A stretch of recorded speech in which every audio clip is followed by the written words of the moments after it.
Washington state's forests stretch across 22 million acres of thick wilderness where cell signals vanish completely.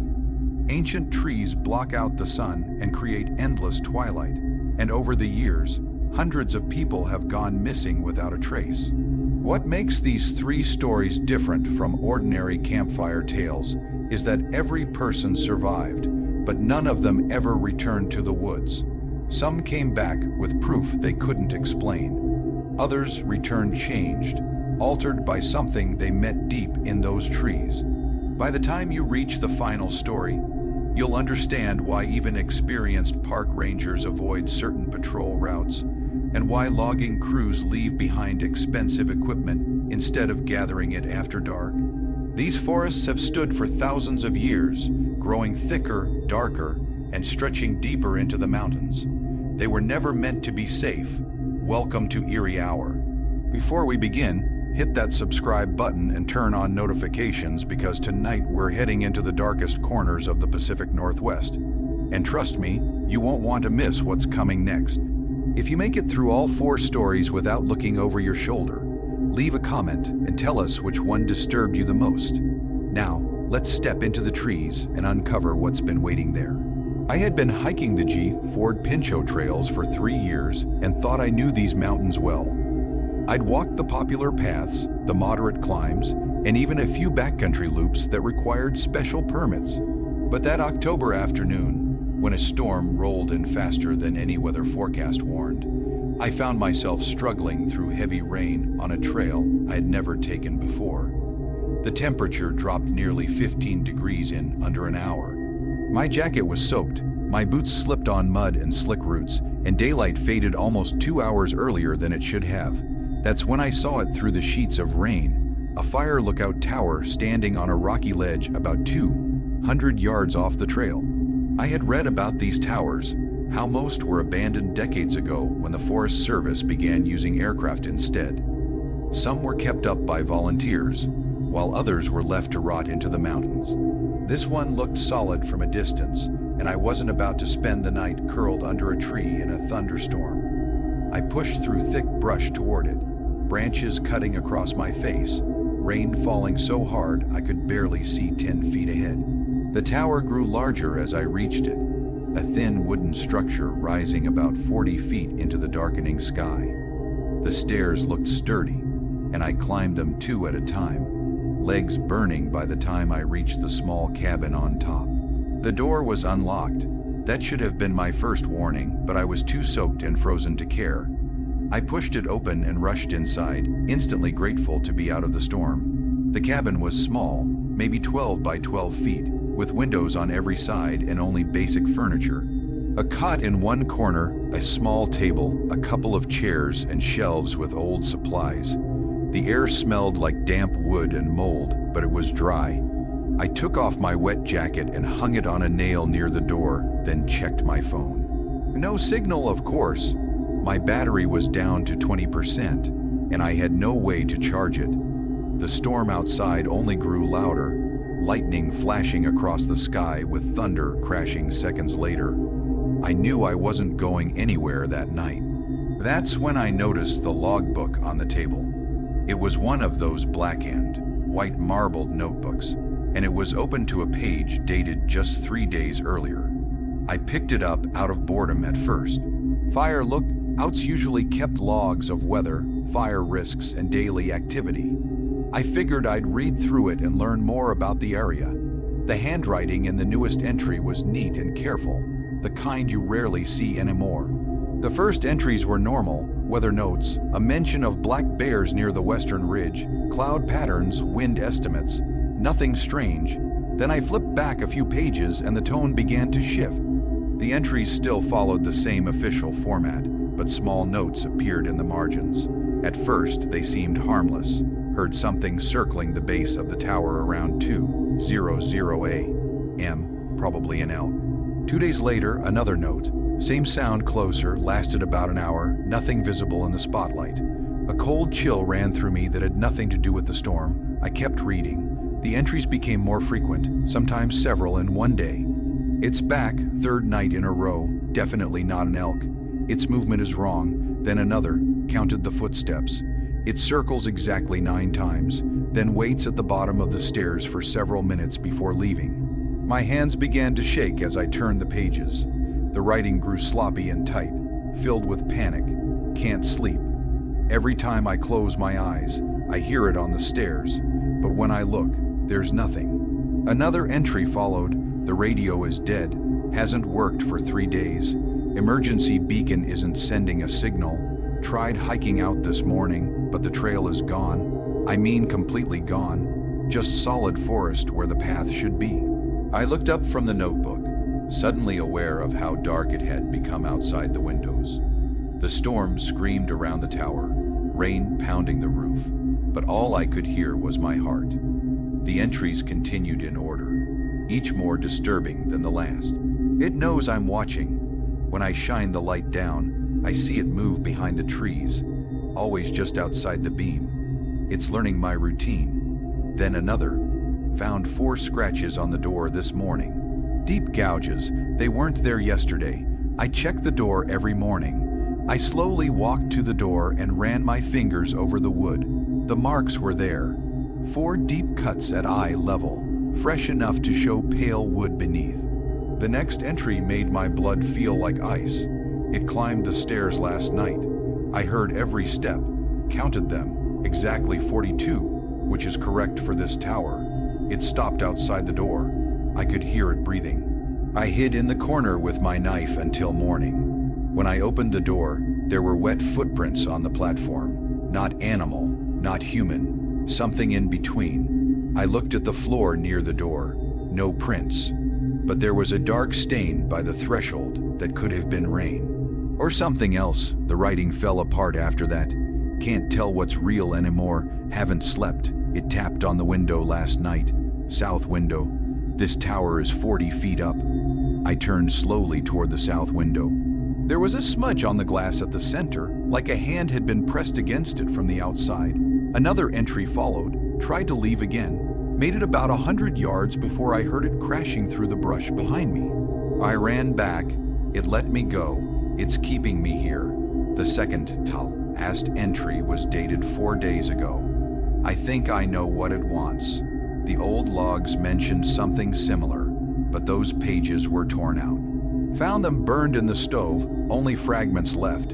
Feeding cycle every 7 years. Don't let it see your fear. If you're reading this, leave now. Leave in daylight. Don't look back. Don't stay after sunset. My mouth went dry. I checked my watch. It was already past 7. The sun had been down for over an hour. The final entry, dated yesterday, was just one shaky sentence. It's inside. I dropped the notebook like it burned me. It hit the floor hard and the pages spread open. That's when I heard it. A slow creaking sound from the stairs below. 1 step, 2 steps, 3. I grabbed my jacket and phone and moved toward the door. Then another creak came from above, from the roof. Something heavy slid across the wooden shingles, sounding like wet leather dragging over wood. I backed into the center of the room, watching the windows, the door, the ceiling. The footsteps on the stairs stopped. The movement on the roof stopped. The storm outside even seemed to pause. Then something tapped on the north window, once, twice, 3 times. I turned, seeing only rain and darkness. A tap came from the east window. Then the west, then the south. It was moving around the cabin, tapping each window in order. And that's when I realized it was counting, learning which one I reacted to the most. I did the only thing I could think of. I grabbed the logbook, shoved it into my jacket, and sat still. I didn't look at the windows. I didn't flinch at the sounds. I stayed in that chair until the sky finally turned gray. The tapping stopped sometime around 3 in the morning. The storm passed. When the light was strong enough, I opened the door and looked down the stairs. Rain covered every step, and on each one were those same prints. Not animal, not human, something in between. I made it down the tower and found the trail exactly where it should have been. I ran the entire way out and reported everything to the ranger station. They sent a team the next day. The tower was empty. No logbook, no supplies, no signs anyone had used it in years, but I still have the notebook. I've read it over a dozen times. The entries go back 15 years, all written in the exact same handwriting. And just yesterday, I noticed something new. On the inside back cover, there's a list of dates spaced exactly 7 years apart. The final date on that list is next October. I've been driving trucks for 11 years, and I know Highway 12 through White Pass better than I know my own driveway. Seattle to Yakima, Yakima to Seattle. Sometimes 3 trips a week depending on the load. It's not a difficult route. You get on the highway, pass through the mountains, watch for ice in winter and tourists in summer, then take your exit. 164 miles. I've driven it in broad daylight at sunset, and more times than I can count in the dead of night with nothing but the radio and my thoughts. That February night started like any other run. I left Yakima at 11:30 with a load of refrigerated goods bound for a Tacoma warehouse. The sky was clear, the temperature just below freezing. The roads were dry and perfect. I had a full tank of diesel, a thermos of coffee, and a podcast lined up about people who vanished in national parks. Ironic, considering what was about to happen. I merged onto Highway 12 westbound and settled in for the drive. The first hour was easy and quiet. I drove through Natchez, started climbing into the mountains, past a few cars coming the other way. Everything felt normal, routine, the kind of driving where your thoughts drift and your hands work on autopilot. I noticed the first mile marker around the 30-mile point, right where the highway begins to twist through the Wenatchee National Forest. Mile marker 127, I didn't think anything of it. Why would I? But about 10 minutes later, I passed another marker. Mile marker 127 again, the exact same number. I told myself I must have misread the first one. Maybe I saw a 7 that was really a 1. Maybe I was more tired than I realized. I turned off the podcast and focused on the road. The white lines rushed toward me in the headlights. The trees stood like tall black walls on both sides. Everything felt normal, except for this small, uneasy feeling in the back of my head that something wasn't quite right. 5 minutes later, another marker appeared in front of me. Mile marker 127. I know I didn't misread it this time because I slowed down just to be sure. 127, clear as day. I checked my odometer. I had gone almost 15 miles since I first saw that marker, which meant I should have already been in the 130s. I grabbed my phone from the mount, and that's when I noticed I had no signal. That wasn't strange in the mountains, but my GPS was still working. According to the map, I was exactly where I was supposed to be on Highway 12. The little blue dot moved along the road like everything was normal. The screen told one story, but those mile markers were telling a completely different one. I kept driving because what else could I do? Turn around, go back to Yakima, and tell my dispatcher that the mile markers were repeating, so I couldn't deliver the load. I'd sound crazy. Besides, the road itself looked right. The same curves I'd driven 1,000 times, the same steep drop-offs on the right, the same rock wall on the left. I knew this highway. I finally convinced myself it had to be vandalism. Some bored kid messing with the signs as a joke. It happens sometimes. Then I passed mile marker 89. Somehow I had gone backward 40 miles without ever turning around. My chest tightened. I checked the fuel gauge, 3/4 full. It had been at 3/4 when I left Yakima over an hour ago. By now it should have been closer to half. The next marker was 214, then 52, then 127 again. The numbers were appearing in no order at all now. They didn't make sense, and the distance between them didn't either. Sometimes 2 would appear within a quarter mile. Other times I'd drive what felt like 10 miles without seeing a single one. I tried the radio, nothing but static on every station, AM and FM. My phone still showed the GPS working, still showed me moving west on Highway 12, but the arrival time kept changing. First it said 40 minutes, then 2 hours, then suddenly 23 minutes. The numbers jumped every time I looked. I started watching the road for landmarks, things I knew should be there. There's a rest area around the halfway point with bathrooms and vending machines. I should have passed it by now. There's a scenic pull-off where people stop to take pictures of the valley. I had driven past those places hundreds of times, but none of them appeared, just trees, darkness. And those mile markers flashing past with numbers that shouldn't exist. Mile marker 341, mile marker 7, mile marker 999. That last one made me slam the brakes hard enough that the load shifted in the trailer. 999. Highway 12 doesn't even go that far. The road isn't that long. I pulled onto the shoulder, turned on my hazards, and climbed out of the cab. The cold hit me instantly. That sharp mountain cold that burns your lungs when you breathe it in. I walked to the front of the truck and checked the headlights, checked the tires. I don't even know why. Maybe I was checking to make sure everything was real, that I was real, that I hadn't fallen asleep behind the wheel.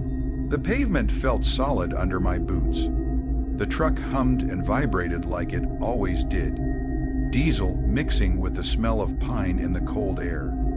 In the distance, I heard what sounded like another vehicle coming up behind me. I turned to look. Headlights appeared around the curve about a half-mile back. They got closer and closer. Then, without warning, they vanished like they had hit an invisible wall. The sound stopped at that exact moment. No fading, no passing by. Just there 1 second and gone the next. I got back into the truck and started driving again. Standing on the side of a highway that clearly didn't follow normal rules felt worse than staying inside it. I told myself I'd drive until I reached a town, any town, and I'd stop and wait for daylight, but no town ever came. The road just kept rolling out in front of me. Curve after curve, mile marker after mile marker. Numbers that couldn't exist. My fuel gauge still hadn't moved. It stayed locked at 3/4 full. I had been driving for over 2 hours now. I should have burned through a lot of fuel by then, but the needle hadn't shifted even a little. The coffee in my thermos was still hot. Not warm, hot, like I had just poured it, even though I filled it over 3 hours ago. That's when the panic truly set in. My breathing grew short. My hands trembled on the wheel, and I couldn't shake the feeling that I wasn't going forward at all. It felt like I was driving in place, stuck on the same stretch of road that kept looping around me again and again. I thought about the podcast I had been listening to earlier, the one about people vanishing in national parks without explanation, experienced hikers, people with GPS units and emergency beacons, people who were never seen again. And then a worse thought hit me. What if it wasn't the wilderness that took them? What if it was something else? Something that could happen on a highway just as easily as on a deep forest trail. I passed mile marker 12, then immediately mile marker 21. The numbers were reversing now, like mirrors of each other. 45 and 54, 78 and 87. I was crying, and I won't pretend I wasn't. I wanted off that road. I wanted to see my daughter again. I wanted to be anywhere but trapped in that truck on a highway that no longer followed any rules, with mile markers that felt like they were playing some horrible game with me. The GPS was useless now. The blue dot just vibrated in place. The arrival time stopped updating and only blinked again and again. Then I finally saw it. Mile marker 164, the end of Highway 12. I'd somehow reached the western terminus, even though I hadn't passed through any of the towns I should have seen. Here is your rewritten version in ***, simple, easy wording ***, with *** horror and curiosity preserved ***, same start and same end ***, paragraphs only ***, and with the *** wording length kept as close as possible *** to the original. And right after that marker, I saw lights. Real lights, gas station lights. I swung off the highway into the parking lot so fast I nearly jackknifed the trailer. There were other cars there, a couple of sedans getting fuel, people moving around like everything was completely normal. I checked my phone, the signal was back, the time read 1:47 a.m. m. I had been on the road for exactly 2 hours and 17 minutes. That was the exact amount of time it should have taken to drive from Yakima to that gas station. The fuel gauge now showed just under half full. Everything that had felt impossible a moment ago suddenly made sense again. I went inside and asked the cashier if anything strange had happened on Highway 12 that night. She stared at me like I was out of my mind and said it had been a slow, quiet shift. I bought a coffee I didn't even need and sat in the parking lot for almost 20 minutes, just trying to get my hands to stop shaking. Eventually, I delivered the load, finished the paperwork, and drove home. But since that night, I've checked the dash cam footage at least 50 times. The camera recorded everything, every mile marker in perfect order from Yakima to the gas station. 97, 98, 99, all the way to 164. No repeats, no strange numbers, nothing out of place. The only thing it didn't record was the 23 minutes between mile marker 108 and mile marker 109. The timestamp jumps straight from 10:09 p.m. to 1:32 a.m. with no footage in between, just a gap, 23 minutes of nothing. I still drive Highway 12. I still make the Seattle-Yakima run. But now I count every mile marker as I pass it, and I keep waiting for the numbers to start repeating. Because whatever happened to me that night, wherever I really was during those 23 minutes, I have this terrible feeling that it's still out there, still waiting. And next time, I might not make it back to that gas station. I need to tell you something about mushrooms that most people don't understand. They aren't really plants. Genetically, they're closer to animals. What you see growing above the ground is only the fruiting body. The real organism lives underground, spreading through the soil in long thread-like strands called mycelium. Some of these networks stretch for miles. They're ancient, aware in their own strange way, and they're everywhere beneath your feet, whether you see them or not. I'm telling you this so you understand what I found in the Olympic National Forest last September, and why I haven't gone back since. I've been foraging mushrooms professionally for 6 years. Restaurants pay good money for chanterelles, morels, porcini, especially when you can promise they're wild and clean. I have my usual spots, places I return to each year. I know the seasons, the rain, and the exact conditions that make mushrooms grow. That September was perfect. We had rain after a dry August. The nights dropped into the 50s. I knew the chanterelles would be everywhere. I packed my gear, drove out to a trail, head I'd used many times before, and hiked about 3 miles into an area where huge Douglas firs block the sun so thickly that it feels like twilight even at noon. The mushrooms were everywhere, just like I expected. Golden chanterelles pushing up through the forest floor, their soft edges catching what little light came through the trees. I was filling my baskets, moving through my usual spots, when I noticed something strange about 50 yards off my normal route. There was a clearing about 30 feet across, where all the plant life had died. Not the normal seasonal kind of dying. This was different. Everything was brown and shriveled, like it had been poisoned. And in the center of that dead space was something I had never seen before. Mushrooms. Hundreds of them growing in a perfect spiral that led up to a raised mound in the middle. I should have left it alone. Any experienced forager knows that strange growth patterns usually mean the soil is dangerous. It could be chemicals, it could be natural toxins, but I have a degree in mycology and I had never seen anything like this. These mushrooms weren't any kind I recognized. They were pale, almost see-through, with caps that looked wet even though it hadn't rained in days. I pulled out my phone to take pictures, planning to send them to a colleague at the university. That's when I saw something on the screen that I hadn't noticed with my own eyes. The caps were moving, not swaying in the wind. There was no wind. They were pulsing, slowly expanding and shrinking in a steady rhythm that looked disturbingly like breathing. I put my phone away and stepped closer, telling myself it was just spores being released. A normal process, but the closer I got, the more wrong everything felt. The air smelled thick and sweet, like rotting fruit mixed with metal. The ground felt spongy under my boots, not soft like dirt's, spongy like I was stepping on something that bent and pressed back. I knelt beside the spiral and studied the mushrooms carefully. The stems were so translucent I could see dark shapes inside them, like veins. The caps continued to pulse together in perfect time. I reached out and barely touched one with my finger. The reaction was instant. The mushroom jolted inward, the cap snapping closed, and I felt a small burst of air hit my hand. Not spores air, like it had exhaled.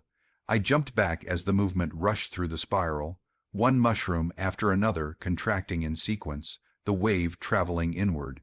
When it reached the center, the mound itself shifted just slightly. The surface rippled like skin over muscle. That's when I realized the mound wasn't a mound at all. It was a massive knot of mycelium that had grown up out of the ground. The spiral of mushrooms wasn't separate. They were all connected, all part of one enormous living network, and I had just triggered a reaction from the entire thing. I stood up slowly, trying not to disturb anything else. My logical mind told me to take samples, to call someone at the university. But another older instinct inside me, the part that remembers when humans were prey, was screaming at me to leave. I took more photos without touching anything, marked the location on my GPS, and backed away slowly without turning my back on the central mass. I didn't turn around until I was back in the healthy, green forest. I returned to my campsite about a quarter mile away where my tent sat near a small stream. Night fell quickly, that sudden mountain darkness that drops like a curtain. I built a fire, cooked some food, and tried to convince myself that what I had seen had a simple explanation. Mushrooms grow in strange patterns sometimes. The pulsing could have been spores. The mound could have been a large growth. Everything had a rational reason. I even managed to relax a little and thought about sleeping. That's when I noticed the smell, that same sweet, metallic scent from the clearing, but faint, close by. I picked up my flashlight and scanned the campsite. At first, nothing looked strange. Then I pointed the beam at the ground near my tent and my stomach dropped. Mushrooms were growing in a straight line from the direction of the clearing toward my campsite. Small caps pushing through the pine needles.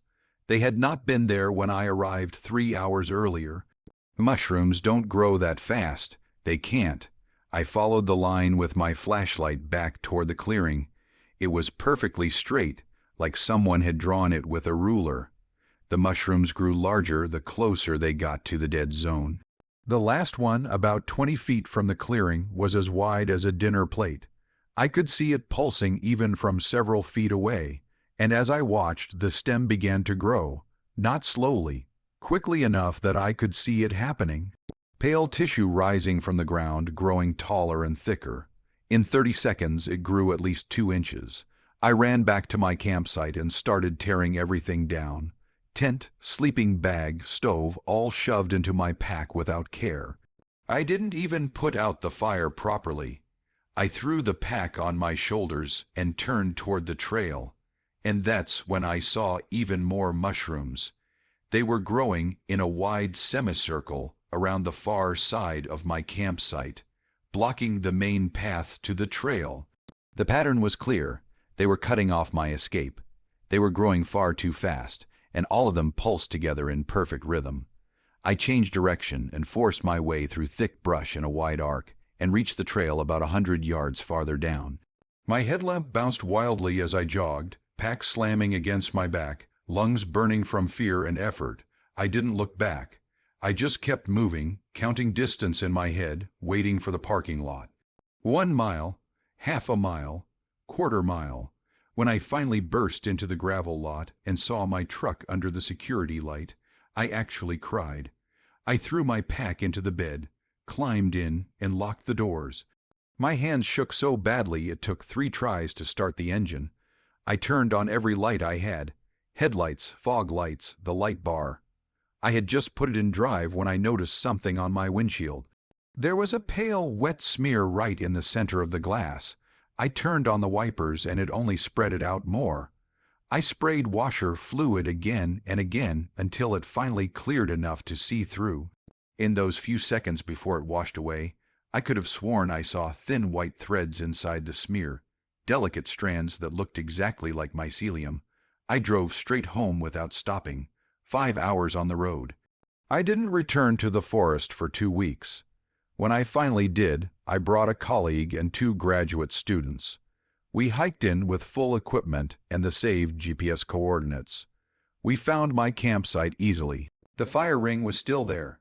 My boot prints were still by the stream, but the clearing was gone. We searched for 3 hours using the coordinates and landmarks. Nothing, just normal forest, healthy undergrowth.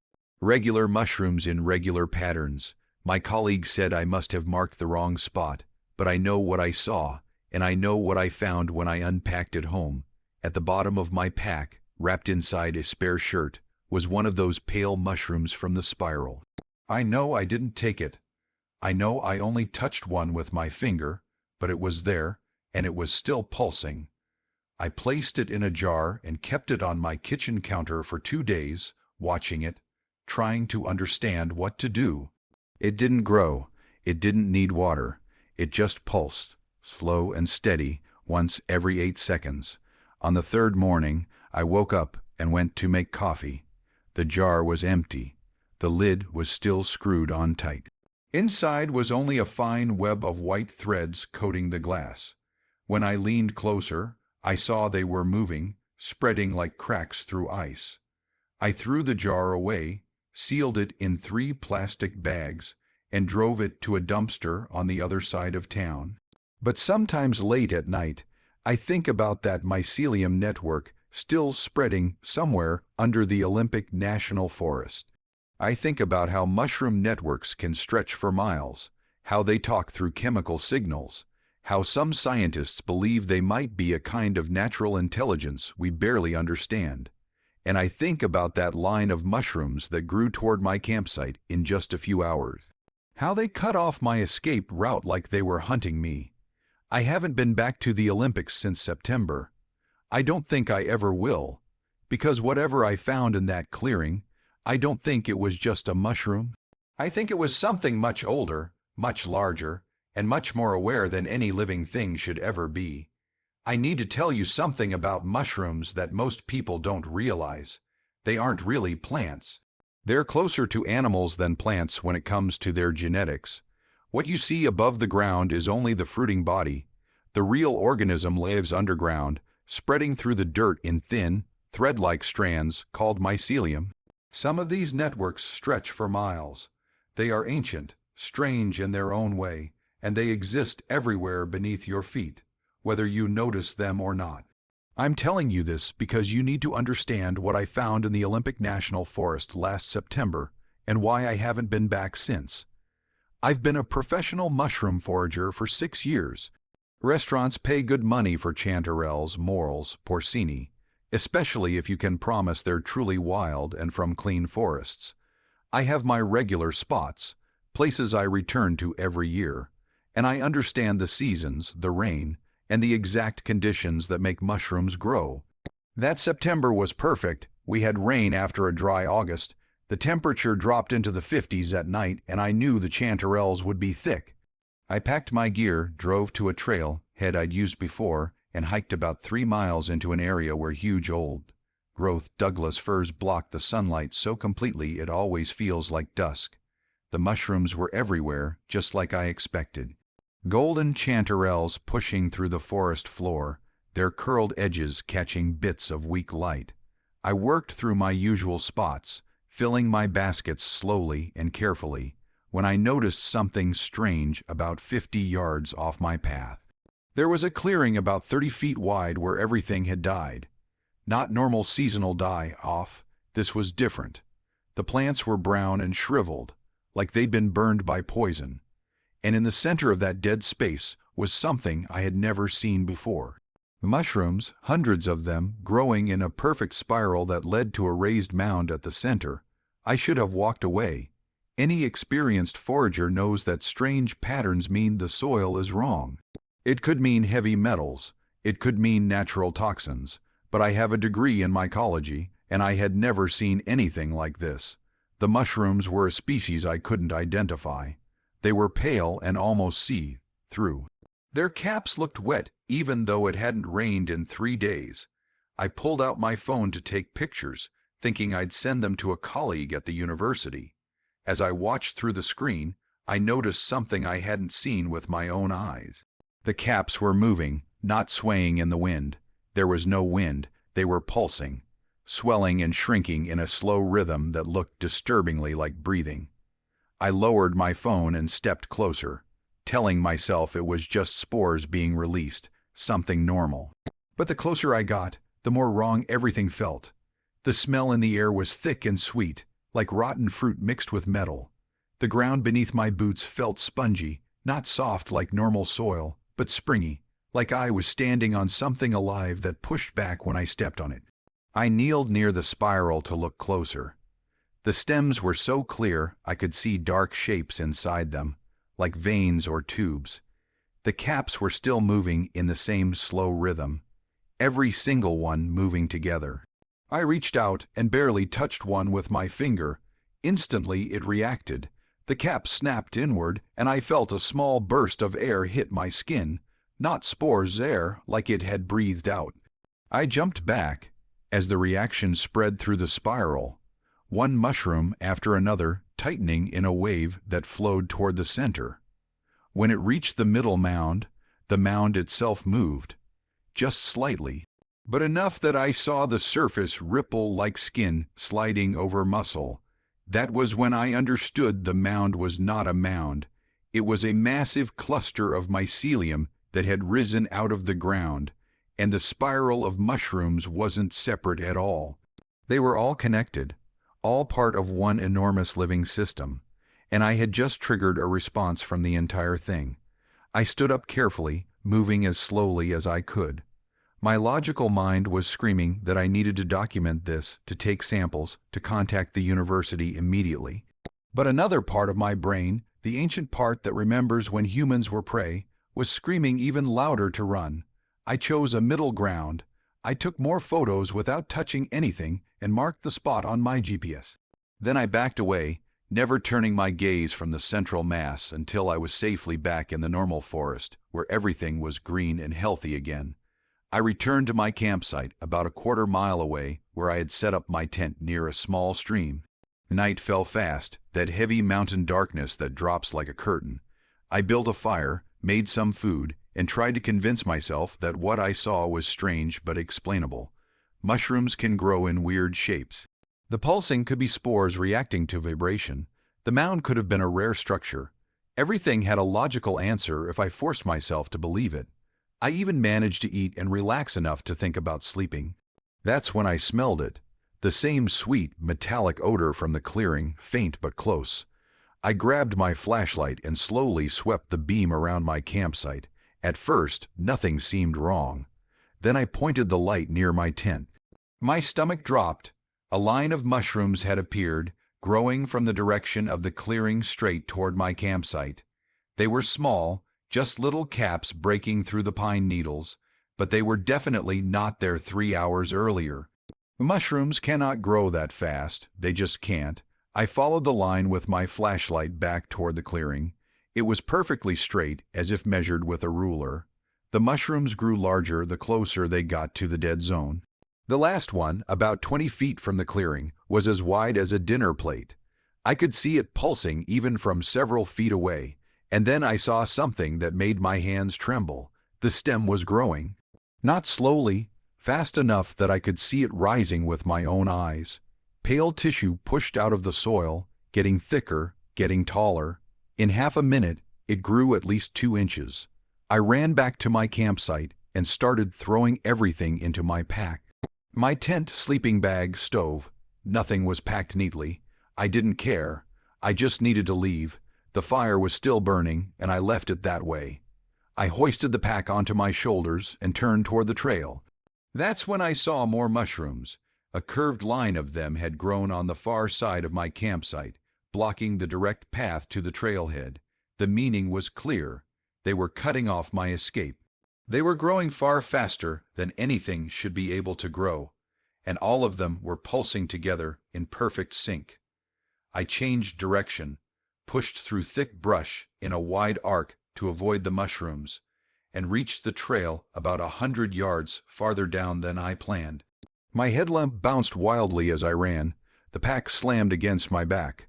My lungs burned from fear and effort. I did not look back even once. I just kept going, counting the distance in my head, waiting for the parking lot.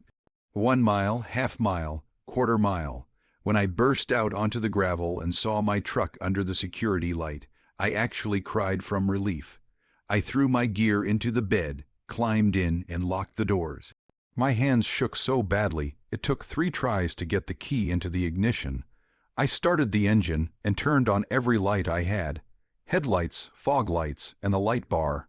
I was about to shift into drive when I noticed something on the windshield. A pale, wet smear right in the center of the glass. I turned on the wipers and it only spread, streaking across the windshield. I sprayed washer fluid, and after several passes it finally cleared. But in the moment before it washed away, I could have sworn I saw thin white threads in the smear, filaments that looked exactly like mycelium. I drove straight home, 5 hours without stopping. I stayed away for 2 weeks. When I finally forced myself to go back, I brought a colleague from the university and 2 graduate students. We hiked in with proper tools and GPS gear, ready to document everything. We found my campsite easily enough. The fire ring was still there. My boot print was still visible near the stream, but the clearing was gone. We searched for 3 hours using the saved GPS location and every landmark I remembered.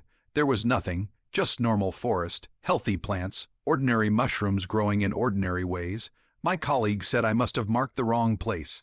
But I know what I saw, and I know what I found when I unpacked that night. At the bottom of my backpack, wrapped inside the spare shirt I used to protect my sample jars, there was a mushroom, one of the pale, translucent ones from the spiral. I know I never packed it. I know I only brushed one with my finger, but there it was, and it was still pulsing. I put it in a glass jar and left it on my kitchen counter for 2 days, watching it, trying to decide what to do. It didn't grow, it didn't seem to need soil or water, it only pulsed, the same slow-breathing movement every 8 seconds. On the 3rd morning I woke up, walked into the kitchen to make coffee, and the jar was empty. The lid was still screwed on tight, but the mushroom was gone. What was there instead was a fine network of white threads coating the inside of the glass, and when I looked closer, I could see they were moving, growing, spreading across the surface like cracks spreading through ice.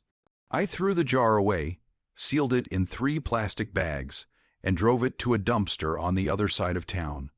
But sometimes, late at night, I think about that mycelium network still spreading somewhere under the Olympic National Forest. I think about how mushroom networks can span miles, how they communicate through chemical signals, how some scientists think they might be a form of natural intelligence we barely understand. And I think about that line of mushrooms that grew toward my campsite in just a few hours. How they cut off my escape route like they were hurting me. I haven't been back to the Olympics since September.